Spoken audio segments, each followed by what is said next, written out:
ساس اور بہو میں جھگڑا تھا تو بیٹے نے اٹھا کر اپنی ماں کو ہی قتل کر دیا اور زمین میں دفن کر دیا۔ دیکھا 2 دن تک کسی کو پتہ ہی نہ چلا، لاش زمین سے نکال کر سڑک پر پھینک۔ اگلے دن لوگوں نے دیکھا تو اس کی ماں کی لاش کو درندوں اور پرندوں نے چیر پھاڑ کر رکھ دیا۔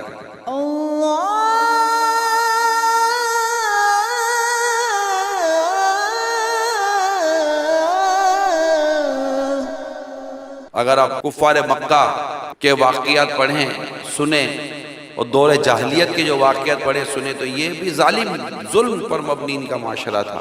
ایک قتل کرتا تھا تو قتلوں کا انبار لگا دیتے تھے، 100 200 300 سال تک دشمنیاں پال کر رہتے تھے۔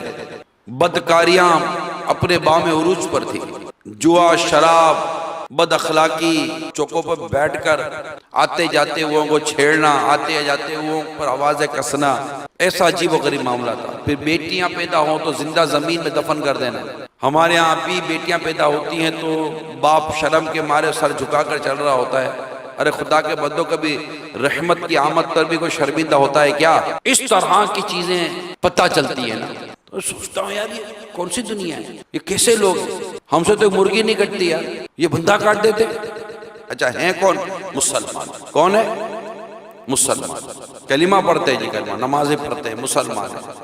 ہم اس قدر معاشرتی طور پر گر گئے، اخلاقی طور پر اس قدر گر گئے کہ آج ہمارے گاؤں میں، ہمارے دیہات میں ہماری ہی بچیاں محفوظ نہیں ہیں، ظلم کا شکار کی جاتی ہیں۔